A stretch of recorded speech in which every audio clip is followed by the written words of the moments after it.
Вот такой рюкзачок я купил на AliExpress. Это тактический рюкзак. Я покупал его на смену своему старому. У меня на канале есть обзор моего старого рюкзака Ribou с AliExpress. Старого рюкзака, тактического рюкзака с AliExpress, который я проносил 4 года. И, в принципе, можно было бы еще носить, но уже он мне немножечко поднадоел. Захотелось немножко обновить. Кому интересно, в описании будут ссылки на распаковку моего старого рюкзака сразу же после покупки. Это года 4 назад было. И в прошлом году я снимал видео, что стало с этим рюкзаком через 3 года ежедневной носки. Этот рюкзак я еще не носил, не пользовался им, только что вот распаковал. Ну, давайте посмотрим, что он из себя представляет, как он выглядит. Размеры и вес этого рюкзака будут в уголке сейчас на экране. Это, по-моему, 50 на 32 на 19 сантиметров. Вес 1,34 килограмма. Значит, сейчас рюкзак пустой, попозже я его чем-нибудь наполню, покажу, как он будет выглядеть набитый.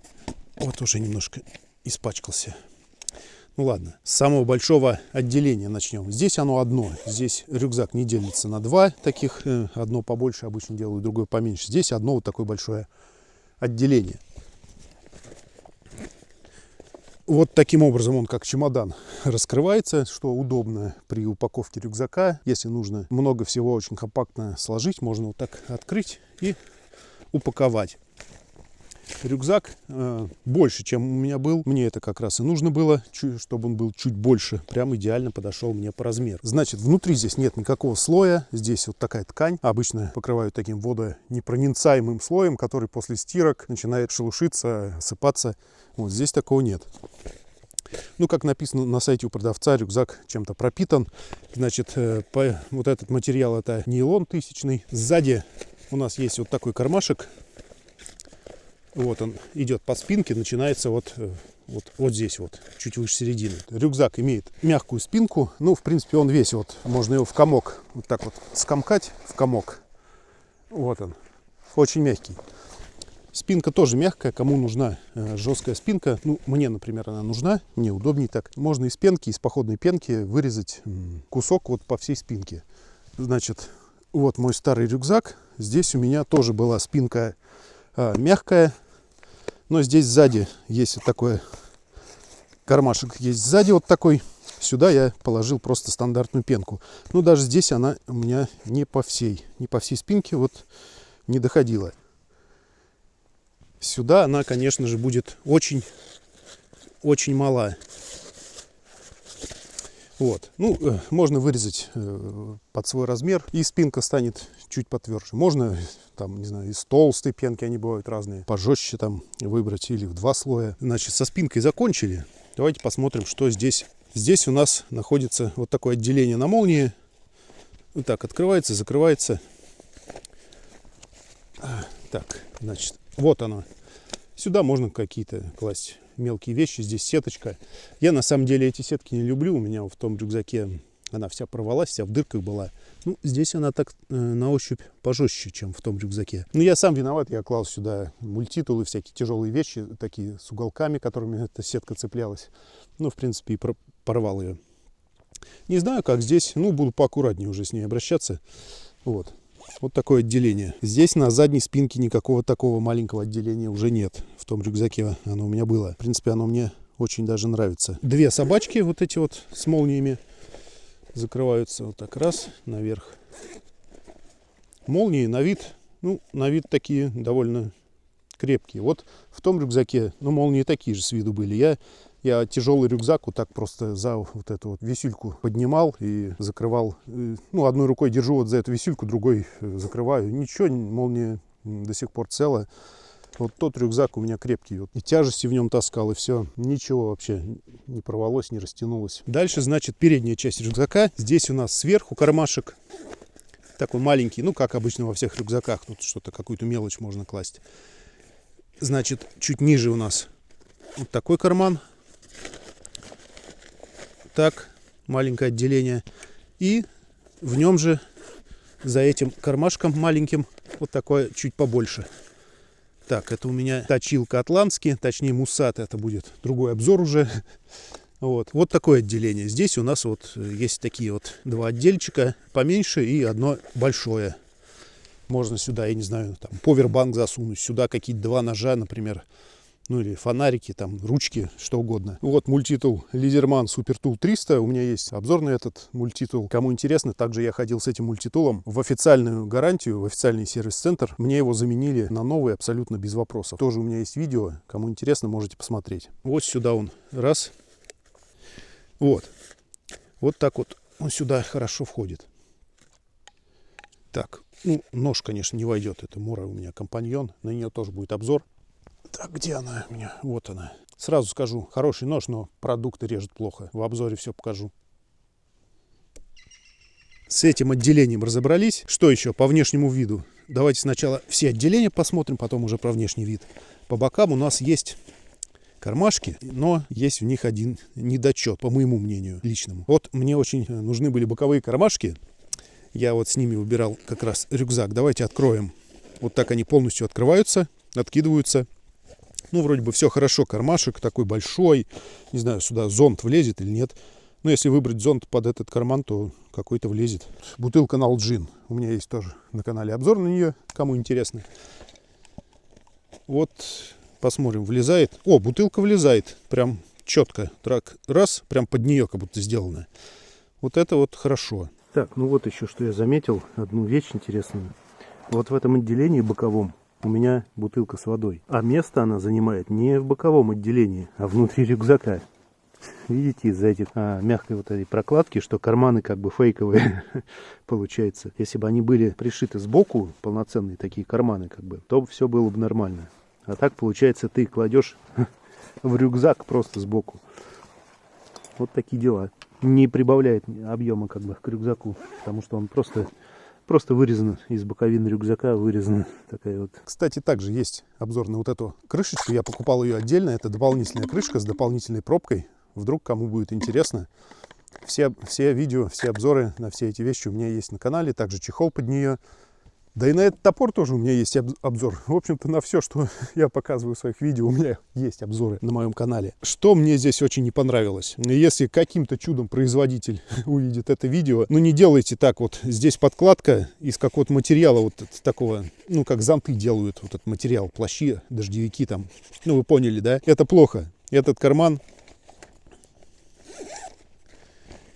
вот этой подкладкой мягкой, тоненькой, зонтовой тканью, прям соединен с внутренним отделением. Ну то есть вот эта ткань нейлон 1000, он должен идти полностью вот так вот по всей боковине, и сверху должен быть нашит вот этот карман. Они просто взяли, вырезали в этом нейлоне вот такую дверку, пришили молнию, а внутри пришили вот эту вот тоненькую подкладку. Ну это халтура, я считаю. Не делайте так. Ну, это ненадежно, я считаю. Было бы лучше, если бы вот этот нейлон здесь был бы полностью. Вот, отделял бы внутреннее отделение от этих кармашков. Ну, что есть, то есть. Надеюсь, что она не порвется.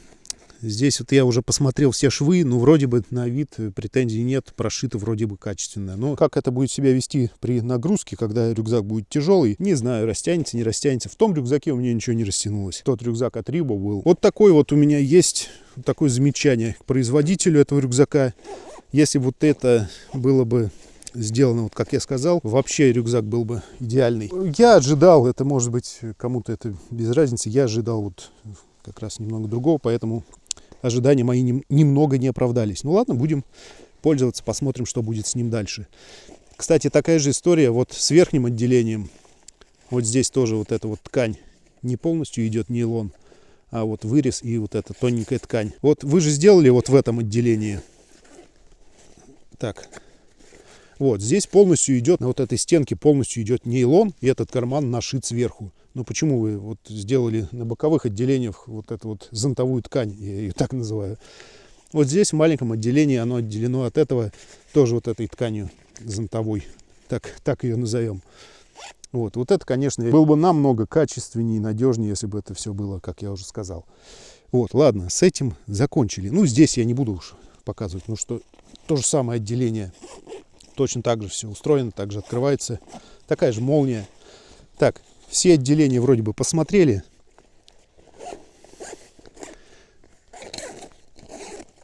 Так, защелки вот эти фастексы, значит, они есть у нас с каждой стороны по 2 штуки. Ими можно стягивать рюкзак. Это тоже мне очень нужная функция, я ей пользуюсь. Где у нас тут? Вот так, раз, раз снизу, раз сверху. Здесь у нас вот эти хвостики, которые затягиваются. На них есть такие резиночки. Резиночки есть и кончики вот так скручены и прошиты, чтобы они не выскочили, если вдруг она растянется, чтобы отсюда она не выскочила. На том рюкзаке у меня такого не было, концы были просто обрезаны. Можно вот так, ну, я думаю, многие знают, как ими пользоваться. Просто вот за эту тянешь, и она стягивается. Можно рюкзак утянуть, прям вот до такого состояния сплющить. Насчет надежности этих защелок, я не знаю, на том рюкзаке у меня ни одна не сломалась вообще, ни под нагрузкой, никак. Ну, будем надеяться, что тоже будет качественно. Так, по бокам и спереди у нас вот такие ячейки, стропы молли, за которые можно подвешивать подсумки. Вот, здесь тоже спереди. Эти стропы молли, они сделаны здесь с помощью лазерной гравировки. То есть они, вот, нашит такой вот сверху слой вот этого нейлона, и просто они вырезаны. Вот здесь вот эта стропа молли, одна есть сверху, ну, такая стандартная. Мне, кстати, вот эти стандартные нравятся больше. Ну, мне кажется, что они красивее выглядят как-то, более так, ну, брутально, что ли, вот, чем вот эти вот такие красивенькие вырезанные. Вот, можно спереди вешать что-то, можно по бокам, сюда можно что-то подвесить, вот сверху. Сверху здесь у нас еще есть липучка, можно какие-то патчи сюда лепить. Ну вот, например, есть у меня вот такой подсумок. Взял так для примера. Вот здесь есть ответные вот эти стропы. Сзади просовываешь, за кнопкой закрепляешь, и будет у вас, короче, рюкзак вот с таким дополнительным отделением. Можно сюда какую-то аптечку собрать, ну или что угодно, какой-то EDC набор, например. Также вот здесь есть вот такие крепежи. Можно на какие-то карабинчики вот сюда их приделать. Допустим, будет просто висеть она. Ну, на ней тоже есть стропы молли, то есть можно друг на друга налепить сколько угодно таких подсумков. По бокам тоже есть такие подсумки для бутылок, например. В общем, вот такой рюкзак. Что у нас? Ой, я уже его весь испачкал. Тут дождь прошел, деревяшка сырая. Сзади у нас есть вот такая спинка. Ну, спинка мягенькая. Здесь такая сеточка, типа, для того, чтобы вроде как было мягко, или там испарение, какие-то пот отводился. Не знаю, мне кажется, она здесь такая, просто чтобы было. Вот. Ну, под ней какой-то тоненький такой, вижу, белый слой, тонюсенький. Кажется, никакой роли здесь не играет. Поролон или как эта ткань называется, не знаю. Ну, мягенькая такая, как в спинках. Вот, в том рюкзаке у меня вообще нет никакой спинки, там просто ткань, вот этот нейлон. Нейлон вот здесь 1000, а там, по-моему, меньше был, и то он очень крепкий. Такая спинка. Ну, так вот она, как бы, не знаю, что есть, что нет. Мне кажется, такая вот она жиденькая какая-то вот сеточка в этих местах, вот в серединке. Здесь прошита вроде бы. Ну, не знаю, надо оно или нет. В таком виде, мне кажется, не особо она какую-то роль играет. Ну, ладно, есть и есть. Значит, вот такие лямки мягенькие. Ну, я люблю мягкие, у меня есть рюкзак с твердыми лямками, не нравится мне. Значит, вот сюда можно что-то там прикрепить, я не знаю, никогда не пользовался такими штуками. Здесь есть стяжка на груди. Кстати, удобная вещь. Иногда, когда очень тяжелый рюкзак, помогает. На себе проверил, прям вещь нужная. В некоторых ситуациях бывает. Значит, поясного ремня здесь никакого нет. Так, это не ремень, это стяжка боковая сюда прилетела. Тут у нас никакого ремня нет. Значит, дно рюкзака просто голый нейлон, никаких стяжек нет, то есть палатку какую-то или пенку снизу не прикрепишь. Ну, сбоку можно прикрепить. Лямки, вот, они у нас вот так прошиты, пришиты. Здесь тоже кончики. Это кончики вот от этих защелок. Вот лямки у нас вот так можно расстегнуть. Никогда не пользовался этим. Ну, наверное, для быстрого съема рюкзака сделано. Ну, другого мне в голову не приходит. Но мне никогда такой функции не хотелось иметь, необходимости в ней никогда не было. Ну, есть так есть, пусть будет. Так что, когда тяжелый рюкзак, можно вот прям вот так раз, две защелки щелкнул, и он с вас просто слетел. Ну, здесь на этих кончиках, чтобы они не болтались, тоже вот резиночки, вот они держат. Вот, ну вот, в общем-то и все. Такой рюкзачок, довольно такой нормальный размерчик. Вот, я не знаю, с чем его сравнить. Так, наглядно, чтобы было. Вот, бутылка Nalgene, ножик Мора. Вот. Ну вот, ручечка прошита очень мощная. Вот она. Здесь никакого отверстия под гидропак нету. Но мне оно, в общем-то, особо и не нужно. Такая вот ручечка мощная. Вот, в общем-то, и все. Время покажет его надежность через там, не знаю, через годик, через два. Не знаю, когда сниму, что с ним будет происходить, как он будет выглядеть спустя какое-то время. Вот мой старый рюкзачок. Этот рюкзак испытания временем прошел. Ну, а этот посмотрим. Так, ну что ж, вот запихал я в этот рюкзак свой старый рюкзак, чтобы он стал чуть немного расправленный, чтобы его размер хоть был виден. Вот. Ну, вот так вот он примерно выглядит, полностью раздвинутый вширь. Так, это расстегнем. Вот так вот он. Вот его размер. Так, сюда сверху кинем мультитул. Ну, вот так вот. Ну, напихать сюда, конечно, можно еще кучу всего. Этот рюкзак там просто утонул, мой старый. Так, если сюда бутылочку еще положить. Так, раз.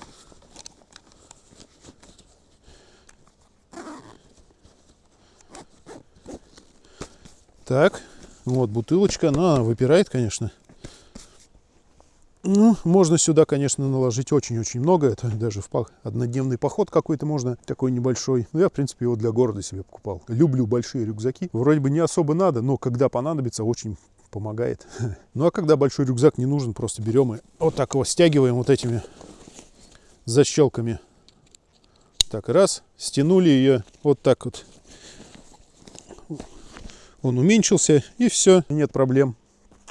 Ну что ж, всем спасибо за просмотр. Вот такой сегодня у нас был на обзоре рюкзачок. Не знаю, как даже он называется. По-моему, у него названия нет. То есть у разных продавцов, у разных магазинов он продается. Просто называется тактический рюкзак. Ссылку я на него, естественно, оставлю в комментариях. И в комментариях, и под видео в описании. Кому интересен такой рюкзак, можете перейти, купить или почитать там отзывы, посмотреть описание. Ну, я брал его в районе 2000 рублей. 2-250, где-то он так варьируется сейчас на Алиэкспрессе. Значит, я выбрал ускоренную доставку за 200 рублей. Мне его привезли за 2 недели. У другого продавца я сначала заказывал этот рюкзак. Там была очень странная история с компанией ДПД. Кучу нервов я потратил, чтобы в споре доказать Алиэкспрессу, что они должны вернуть мне деньги. В общем, история была такая. У другого продавца я заказал этот рюкзак, выбрал доставку. Там тоже была платная, но я выбрал бесплатную. Цайняу какое-то там, что-то такое. Отправили, жду месяц. И через месяц даже больше, я отслеживаю, смотрю, он в компанию ДПД попал после прохождения, значит, на нашу территорию, когда пришел. Ну и смотрю, уже, думаю, со дня на день должны его привезти. Ну и на последнем этапе доставки, что вы думаете, компания ДПД без каких-либо уведомлений меня берет и разворачивает мою посылку обратно, вообще без каких-либо уведомлений. В общем, я пишу там в чат, куда-то я написал. Нет, я позвонил, потому что им писать бесполезно, там бот отвечает стандартными шаблонными фразами. Во всех контактах там бот отвечает. Только звонить по телефону. Дозвонился с первого раза, что удивительно. Ну, они подтвердили, что посылка была обратно отправлена. Как-то они не сказали даже почему, с какой вот вдруг радости. Ну, они говорят, вы можете открыть спор и вернуть деньги. Я открыл спор на Алиэкспрессе, все скриншоты отправил, трек-номер, скриншоты того, что посылка не доставлена, там так и было написано, не удалось доставить, что она отправлена назад. Алиэкспресс не верит, пишут, что вы что, ваша посылка находится в каком-то почтовом отделении и ждет, пока вы придете и заберете ее. Вот такие дела. Ну, я уже еще раз там скриншотов наделал, уже все доказательства им просто туда. Опять они отклоняют, то есть предложение свое выдвигают, типа возврат 0 рублей. Ну, у меня уже там один день прошел, второй день уже заканчивается, и там остается полдня или день до закрытия спора уже не в мою пользу. Я уже не знаю, что делать. Пишу тут ДПД в этот, типа дайте мне доказательства, Алиэкспресс не хочет возвращать мне деньги. Дайте мне доказательства, что вы не доставили мне мою посылку и вернули ее там обратно или неизвестно куда, что по вашей вине я не получил. Ну, они присылают мне, тоже прислали не сразу, не знаю, как они работают. Через 3 часа отвечает мне сотрудник ДПД, на e-mail приходит мне письмо, типа, во вложении официальный документ, можете его, типа, предоставить Алиэкспрессу. А вложения никакого нет в письме, просто нет никакого вложения. Я им пишу, никакого вложения нет в письме. Значит, на следующий день мне приходит письмо, ой, извините, короче, уже вложение есть, там лист А4 в формате PDF, и там прям с печатью, с подписью, все официально написано, компания ДПД, все там ее данные. Заказ такой-то, такого-то клиента с Алиэкспресса не был доставлен и был отправлен обратно, что-то в таком духе. Я его загружаю в Алиэкспресс, и что-то никакой реакции. Я уже сижу, не знаю, что делать, проходит полдня. В общем, ладно, ложусь спать, с утра просыпаюсь, возврат одобрен, деньги возвращены. Вот такая история была у меня с этим рюкзаком у другого продавца. Поэтому не знаю. Советую выбирать доставку за 200 рублей. Эти 200 рублей, вот, те нервы, которые потратил с этим Алиэкспрессом, с этим ДПД, точнее, Алиэкспресс-то здесь ни при чем. Потратил нервы, время, кто мне их вернет, деньги-то вернули. Ну ладно, это уж так. Все, на этом все. Всем спасибо за просмотр. Подписывайтесь на канал, пишите комментарии, ставьте лайки. Пишите в комментариях, какими рюкзаками с Алиэкспресса вы пользовались. Да и не только с Алиэкспресса. Думаю, не только мне будет интересно почитать, но и тем, кто выбирает себе рюкзак. Также напомню, что мой канал есть на Яндекс.Дзене. Но он уже не Яндекс, он просто Дзен. Также есть на Рутубе. Есть группа ВКонтакте, куда я выкладываю дополнительные фотографии. Делаю репосты видео сразу же после их выхода. Поэтому, чтобы не потеряться, неизвестно, что дальше будет с Ютубом, обязательно подписывайтесь. Оставайтесь на канале. Все ссылки в описании.